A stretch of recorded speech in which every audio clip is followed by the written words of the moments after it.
안녕하세요. 저는 쌍둥이 손녀를 보고 있는 50대 할머니입니다.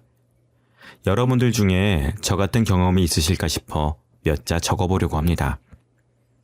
한 여자아이와 10년 전에 연락이 끊어지고 말았는데 저와 다시 만날 운명이었는지 가족으로서 인연을 맺게 되니 이런 게 운명인가 싶더라고요.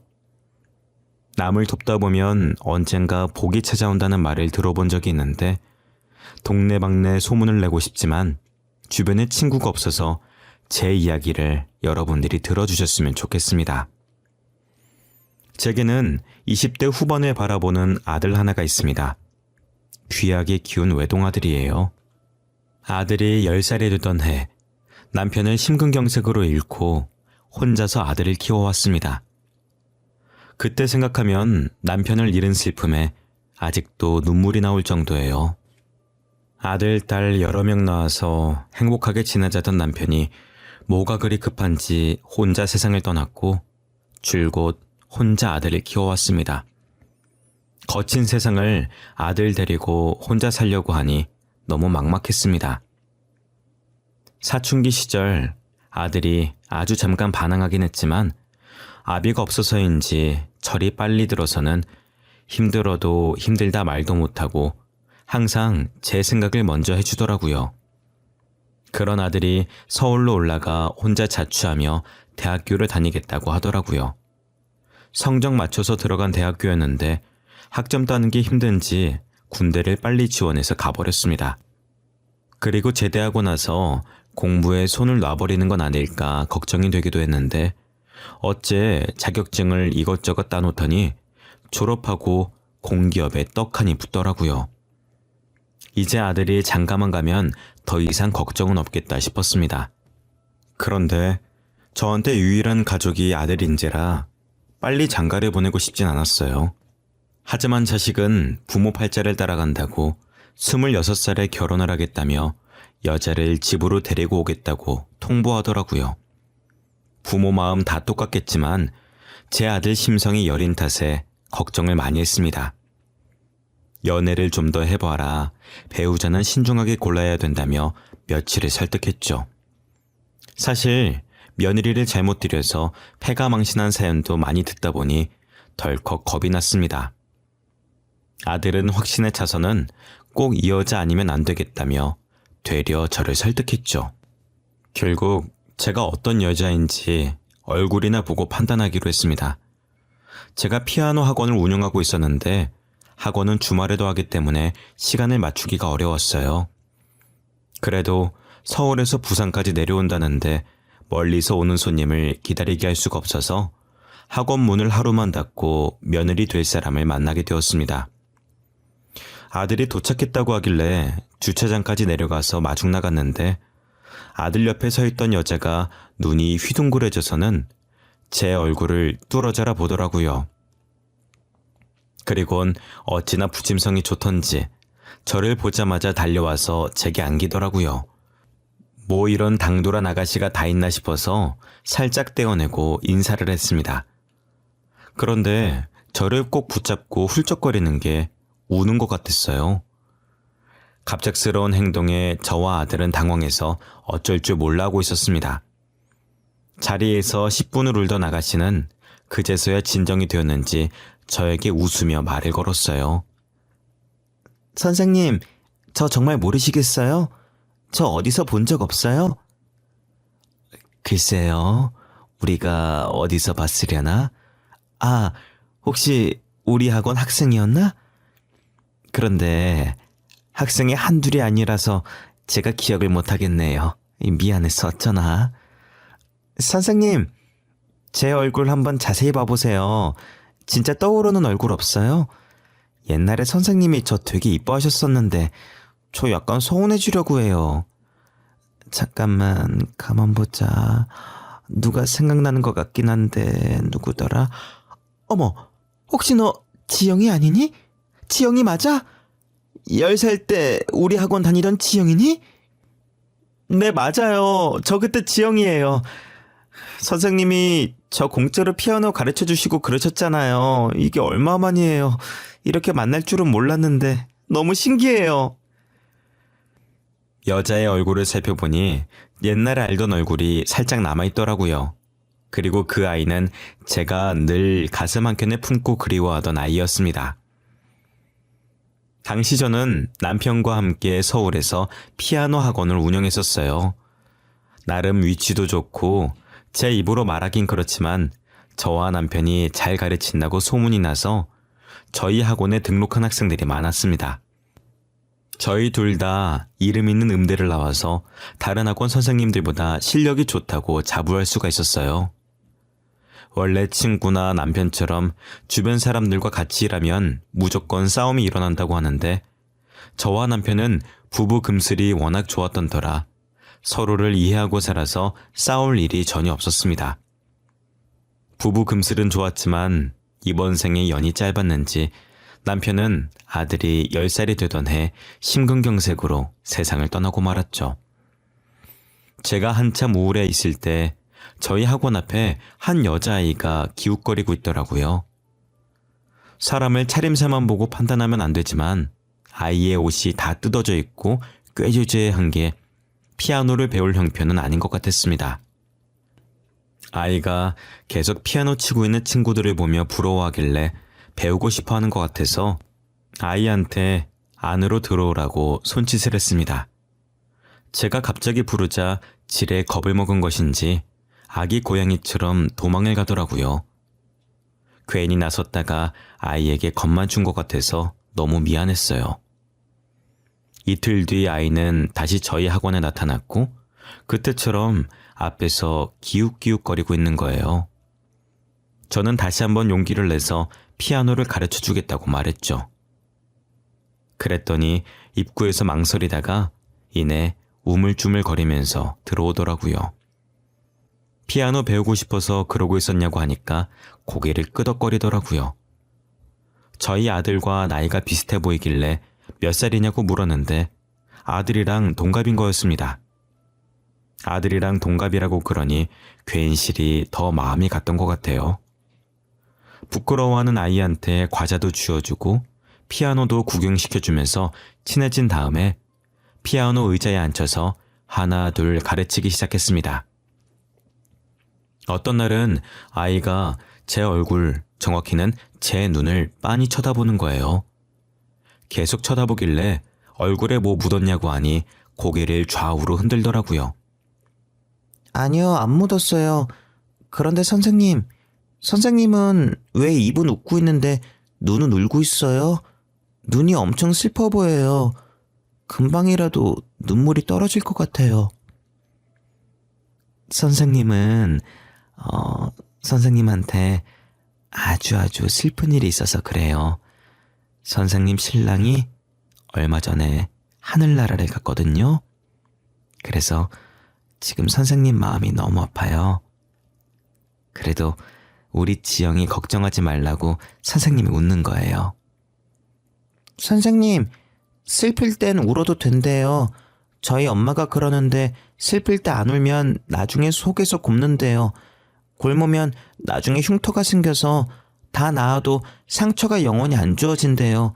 그래서 그냥 시원하게 울래요. 저는 눈이 슬퍼 보인다는 아이의 말이 무슨 일 있냐는 말로 들렸습니다. 그래서 남편이 세상을 떠났다고 말을 했고 아이는 슬플 때 참지 말고 울라면서 제 등을 토닥거리더라고요. 아저씨는 하늘이 좋아서 혼자 비행기 타러 간 것 같다고 선생님 태워주려고 미리 가서 연습하고 있는 거라고. 아이 같으면서도 아이 같지 않은 말을 저에게 했습니다. 저는 아이의 말에 다른 학생들이 보든 말든 신경도 안 쓰고 울었던 것 같아요. 아이는 조그만 손으로 저의 등을 살짝 토닥거리면서 달래더라고요. 그날 이후로 아이는 제게 특별한 존재로 느껴졌습니다. 그런데 학원에 하루도 빠짐없이 왔던 아이가 한 달 동안 학원에 오질 않는 겁니다.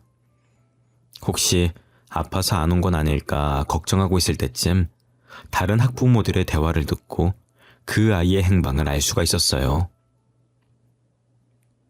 원래 아이가 아빠 없이 엄마랑 단 둘이서 살고 있었는데 아이 엄마가 안타깝게 병으로 세상을 떠나는 바람에 혼자 시설로 보내졌다고 하는 겁니다. 그 말을 듣고 그날 저녁 동네 아동센터에 찾아가서 물어봤지만 그 아이는 없었어요. 원장님 말로는 시설도 자리가 있어야 들어갈 수가 있는 건데 여기엔 들어올 자리가 없다고 아마 다른 지역으로 보내졌을 거라고 하더라고요. 연락처도 모르고 이렇게 한순간에 아이를 못 보게 되니 저도 모르게 슬퍼졌습니다. 저는 남편도 잃고 아이도 떠나버려서 이 동네가 저와는 맞지 않는다는 생각을 했어요. 서울 곳곳엔 남편과의 추억들이 많았고 이참에 서울 말고 아들과 함께 바다가 있는 부산으로 가야겠다고 생각했습니다. 그렇게 초등학교 근처에 새롭게 피아노 학원을 운영하면서 쭉 살아왔었죠. 먹고 살기 바쁜 와중에도 가끔 그 아이를 떠올리곤 했었는데 이렇게 다시 만나게 될 줄은 몰랐어요. 그것도 아들과 결혼할 사이로 말입니다. 어떻게 컸을까 상상도 많이 해봤었는데 제가 상상했던 것보다 훨씬 더 잘 자라줬더라고요. 예전에 꾀죄죄했던 모습은 온데간데 없고 키도 훤칠하고 이쁜 게 서울 아가씨가 다 됐습니다. 집으로 데려와서 앉힌 다음에 그 아이에게 어떻게 나를 한번 알아봤냐고 물어보니 한순간도 저를 잊어본 적이 없다면서 얼굴을 보자마자 그때 그 선생님이라는 걸 확신했다고 하더라고요. 그 아이를 보면 볼수록 이번 생에 귀한 인연으로 다시 만난 게 너무 신기했습니다. 그래서 지금은 무슨 일 하고 있냐고 하니 수줍게 웃으면서 피아니스트가 됐다고 하는 거예요. 공짜로 가르쳐준 피아노가 계속 생각이 나서 시설에 있으면서도 피아노만 쳤다고 하더라고요. 성인이 돼서는 자기가 피아노에 재능이 있다는 걸 알게 되면서 각종 대회를 휩쓸고 또 서울의 유명한 음대까지 입학했더라고요. 지금은 공연도 하고 다니면서 명문대 교수로 일하고 있다고 했습니다. 저는 그 아이가 성공해서 나타나니까 제 자식이 잘된 것처럼 기뻤어요. 제가 아이의 손을 놓지 못하고 계속 얼굴을 어루만지며 애틋하게 바라보니 중간에 낀 아들은 입을 삐쭉 내밀고 귀여운 질투를 하는 겁니다. 다른 엄마들은 아들을 이뻐라 한다는데 어째 된 게 저는 며느리 될 사람을 더 이뻐하냐면서 누가 아들이고 누가 며느리인지 모르겠다고 하더라고요. 제가 그런 아들 보고 며느리한테 잘하라고 며느리 눈에 눈물 나면 어떻게 되는지 아냐고 말하며 장난스럽게 주먹을 들어 올렸습니다. 아들이 이상한 여자와 결혼할까봐 걱정했었는데 너무 이쁘고 착한 며느리를 데리고 와서 얼마나 다행이었는지 모릅니다. 며느리는 친부모가 없어서 곧바로 예식장을 예약하고 2달 만에 결혼시켰죠. 며느리는 결혼하고 나서도 한 달에 2-3번씩 부산에 내려와 저를 찾아왔습니다. 처음엔 얼굴 보러 왔다고 말하더니 점점 저를 서울로 데리고 가려고 설득을 하더라고요. 어머니, 저희랑 같이 서울에서 살아요. 네? 어머님 친구분들도 다 서울에 계시잖아요. 이제 친구분들이랑 놀러도 다니고 하셔야죠. 언제까지 여기서 혼자 사실 거예요? 아가, 나는 부산이 좋아. 잡생각 날 때마다 해운대 가서 넓은 바다 보면 그게 얼마나 좋은데. 부산에 온 지도 20년이 돼서 그런지 고향처럼 편하고 혼자서 살만해. 그러지 마시고 저희랑 같이 살아요, 어머님. 어머님 실력이면 서울에서도 알아줄 텐데 왜 계속 여기에 계시려는 거예요? 이제 부산엔 학생도 몇 없어요, 어머니. 아이, 참 괜찮다도 그러네. 나는 부산이 정말 좋아. 내가 좋아서 여기 있는 거야. 그리고 너희가 나 데리고 살면 불편하기만 할 텐데 뭐가 좋다고 계속 같이 살지. 어머님 성격에 저한테 시집살이를 시키겠어요? 저는 하나도 안 불편해요, 어머니. 오히려 어머님께서 이렇게 혼자 계시는 게 더 불편해요. 저는 계속 안 가겠다고 버텼는데 며느리가 2달 동안 끈질기게 설득하는 바람에 어쩔 수 없이 아들과 며느리 손에 이끌려 서울로 다시 가게 되었습니다. 며느리가 피아니스트 활동을 하면서 돈을 얼마나 버는 건지 아들 부부 신혼집에 가보니 서울에서 비싸다고 소문난 아파트에 살고 있더라고요.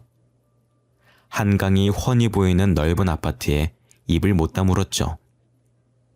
며느리는 저를 서울로 데리고 오면서 손에 물 한 방울 안 묻히게 될 거라고 했는데 그 말이 진짜였는지 부엌에 도우미 아주머니께서 음식을 하고 계시는 겁니다. 제가 굳이 아주머니는 왜 고용했냐고 물어보니 혼자서 아들 키우시느라 고생했으니 이제 편하게 살라고 그랬다 그러더라고요. 며느리는 같이 살면서 저를 자신의 친어머니라고 생각하고 너무나도 잘해줬습니다. 그런데 한동안 며느리가 바쁜지 이리저리 돌아다니느라 집에 늦게 들어오더라고요. 아무래도 유명한 피아니스트다 보니 공연에 강의에 스케줄이 많겠다 싶었어요. 며느리 몸보신이라도 시켜줘야 하나 고민하고 있을 때 며느리가 저를 앉혀두고 제 앞에 등기부 등본 하나를 내밀더라고요. 그걸 왜 나한테 주냐고 물으니 며느리는 웃으면서 그 건물 이제 저한테 넘길 거라고 하더라고요. 깜짝 놀라서 물었습니다. 아니 아가, 이걸 왜 나한테 주는 거야? 내가 무슨 자격이 있다고. 괜찮으니까 이런 거 안 줘도 돼. 어머님, 이제 그 건물 어머님 거예요. 어머님 피아노 학원이요. 저 그 건물 따내려고 엄청 고생했어요.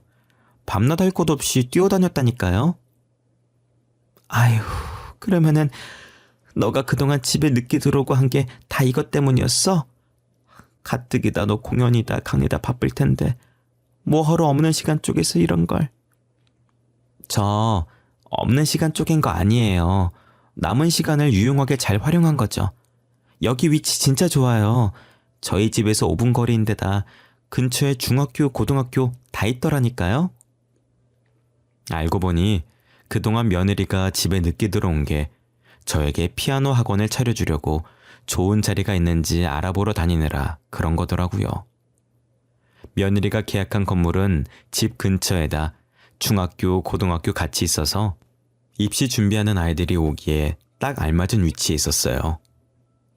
며느리는 아직 제 나이가 창창하니까 몇 년은 더 할 수 있을 거라고 하더라고요. 사실 제가 부산에 있던 피아노 학원을 정리하면서 시원섭섭한 마음에 몇 번이나 다시 둘러봤었는데 며느리가 그걸 보고 계속 신경을 쓰고 있었나 봐요. 저를 위한 며느리의 마음이 너무 따뜻했고 고마웠습니다. 저를 위해 피아노 학원을 차려준 것도 고마운데 자신이 직접 피아노 학원 홍보도 해줬죠. 며느리는 인근 학부모들이 가입되어 있는 카페에 자기를 피아니스트로 만들어준 선생님이 이 학교 근처에 학원을 내기로 했다며 실력이 좋다고 글을 올렸더라고요. 며느리가 홍보한 덕분에 입시 준비 중인 자식을 둔 부모는 너도 나도 저를 스카우트하려고 혈안이 가득했고 제 수업 시간은 부르는 게 값이었습니다. 게다가 가끔 며느리가 직접 저희 학원을 방문해서는 실력 있는 아이들을 봐주기도 했어요. 그게 소문이 나면서 우리 학원은 가고 싶어도 못 가는 학원이 되어버렸죠. 며느리 덕에 저희 학원이 승승장구하면서 이젠 행복한 일만 남았다고 생각했었는데 반년도 되지 않아서 제게 큰 위기가 찾아왔습니다. 한창 아이들을 가르치고 있을 때 휴대폰으로 부재중 통화가 10건이나 와 있더라고요. 저는 수업할 땐 휴대폰을 보지 않는 편이라 원장실에 두고 다녔었거든요. 더군다나 모르는 번호라서 받지 않으려고 했었는데 몇 번이나 울리는 전화에 급한 일인 것 같아 받았는데 어떤 남자가 울면서 제게 어떡하냐는 말만 반복하더라고요. 저는 요즘 유행한다던 보이스피싱인 줄 알고 화내면서 끊으려고 했거든요. 저기요? 누구세요? 혹시 전화 잘못 거신 건가요? 계속 어떡하냐고만 말하시면 저보고 뭐 어쩌라는 말이에요? 엄마, 나 전화 잘못 건 거 아니야. 혹시 엄마 가진 돈 좀 있어? 나 친구한테 돈을 다 날려버렸어. 친구 찾으러 돌아다니다가 폰까지 잃어버려서 모르는 사람 전화 빌린 거야. 요즘 보이스피싱은 목소리도 잘 따라하네. 저 가진 거 없어요. 통장 잔고도 58원밖에 없는 사람이에요. 죄송하지만 사람 잘못 골랐어요. 엄마, 나 지홍이라고. 장난치는 거 아니라니까? 나 진짜 지금 급하게 돈 필요해. 친구한테 사기당했어. 당장 변호사 선임해서 내 돈 들고 튄 놈 잡아야 된다고. 뭐? 너 진짜 우리 지홍이야? 아니, 너 어쩌다가 사기까지 당한 거야? 지영이는 알고 있는 거야? 아니, 무서워서 지영이한테 말 못했어. 엄마한테 말하는 것도 엄청 고민하다가 말하는 거야. 나 진짜 어떡해, 엄마. 지영이가 알면 이혼하자고 하는 거 아니야? 나 지영이랑 이혼하기 싫어. 알고 보니 아들은 좋은 투자권이 있다는 친구의 말만 믿고 제대로 알아보지도 않고 가진 돈 모두 투자를 했다가 친구한테 배신을 당했다고 하더라고요. 제가 아들에게 가족 간에도 돈 거래하는 거 아니라고 입이 닳도록 이야기를 했는데 투자한 돈에서 5배는 불릴 수 있다는 친구 말에 속아 넘어가서 돈을 다 날린 거였습니다. 자기가 저지른 짓이니 자기가 어떻게든 수습해 보려고 며칠간 혼자서 도망간 친구를 찾아다녔었나 봐요. 친한 친구한테까지 작정하고 돈 들고 튄 사람을 무슨 수로 찾겠어요. 결국엔 친구도 못 찾고 친구 찾아다니느라 뛰어다니면서 휴대폰도 잃어버리는 바람에 어쩔 수 없이 모르는 사람 휴대폰으로 전화를 한 거였습니다. 곧 죽어도 며느리한테는 말해 못하겠다고 저한테도 절대 말하지 말라고 신신당부를 하더라고요. 며느리가 알면 그날로 갈라서야 한다고 아들 이혼하는 꼴 보기 싫으면 가만히 있으라는 겁니다. 저는 그런 아들에게 한심하다고 혀를 찾고 며느리에게 말하겠다고 하고 전화를 끊었습니다. 아들과 전화를 끊고 며느리에게 전화를 했더니 강의 중인지 전화를 안 받더라고요.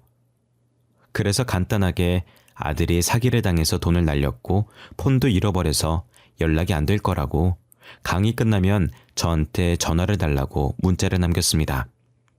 문자를 남긴 지 2분 만에 며느리한테 다시 전화가 왔더라고요. 어머님, 방금 문자 그거 뭐예요? 그이가 사기를 당했다니요. 어머님은 어떻게 하셨어요? 폰은 또 어쩌다 잃어버렸대요? 네? 너 지금 수업할 시간 아니니? 아직 끝나려면 한참 멀은 거 아니야? 이렇게 나랑 통화해도 되는 거니? 어차피 학생들 지금 영상 보고 있어서 잠깐 통화 가능해요. 아니 근데 이게 무슨 일이에요? 사기를 당했다니? 아휴, 말도 마라. 나도 처음엔 모르는 번호로 전화 왔길래 보이스피싱인 줄 알았어.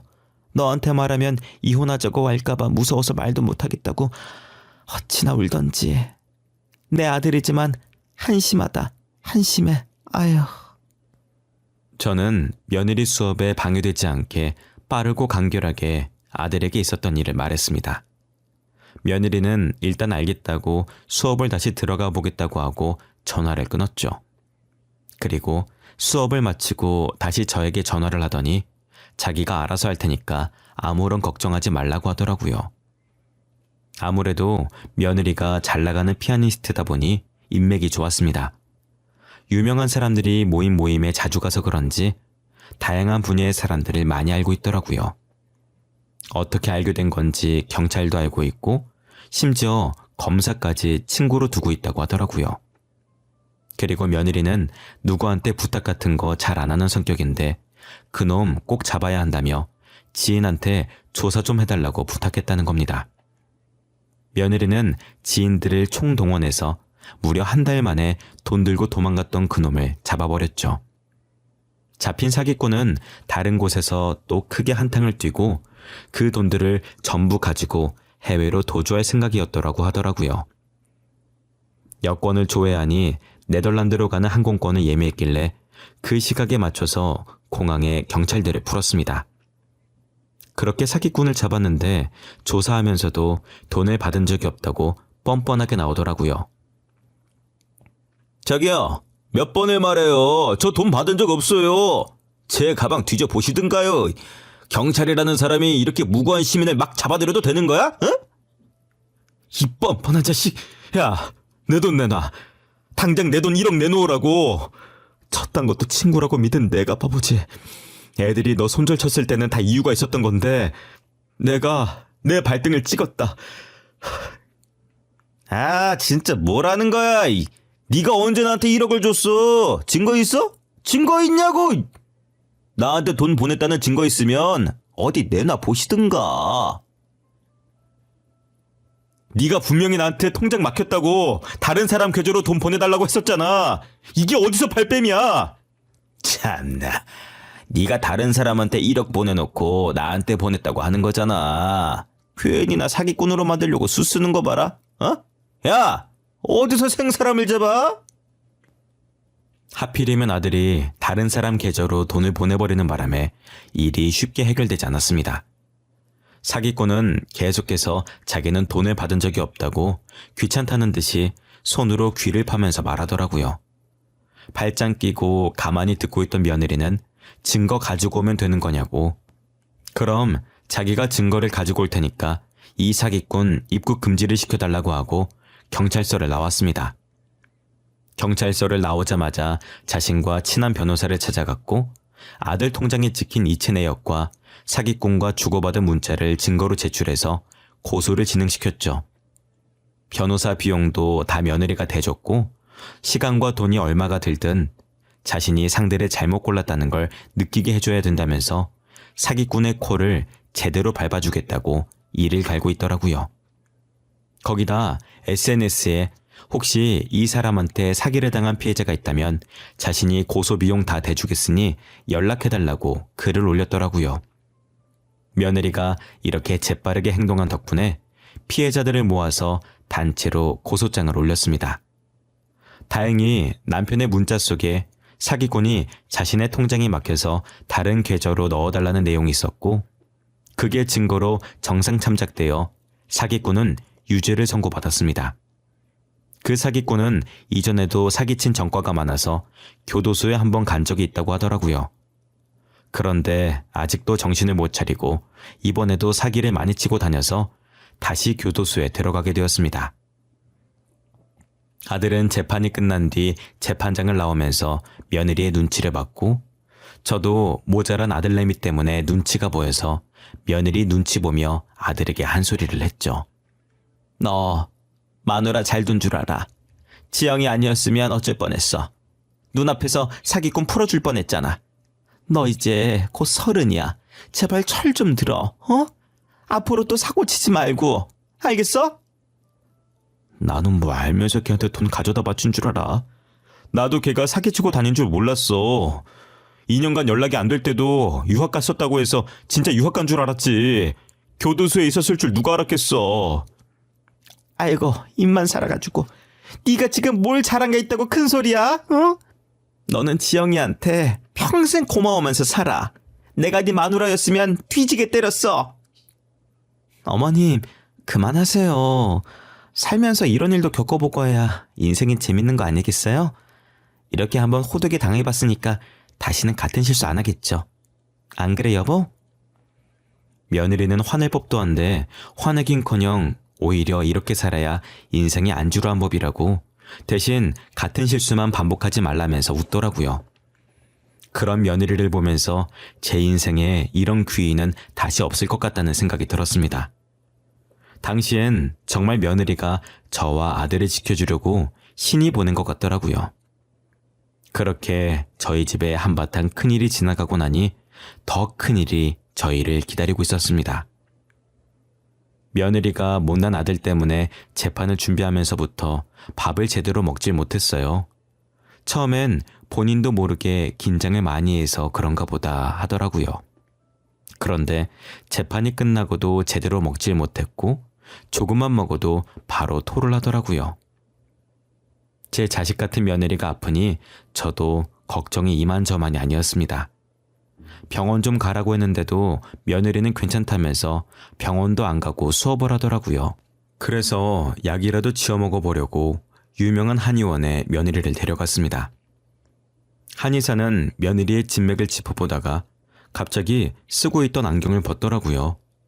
그러다 고개를 갸웃거리면서 다시 진맥을 짚더니 저희를 보고 살짝 웃는 거였습니다. 며느리와 저는 그런 한의사의 반응에 당황해하면서 눈치만 보고 있었는데 며느리 보고 임신 축하한다고 말하더라고요. 저희 둘 다 뜻밖의 소식에 순간적으로 너무 놀라서 소리를 질렀다가 입을 막아버렸네요. 한의원에서 나와서 근처 산부인과를 갔더니 임신 6주차에 무려 쌍둥이라고 하더라고요. 저희는 이 소식을 아들에게 알렸고 아들은 좋아서 이리저리 뛰어다니며 난리였습니다. 네 마누라 뱃속에 6주 된 애기들이 있단다. 이게 무슨 의미인지 알지? 너 이제 아빠 됐다는 말이야.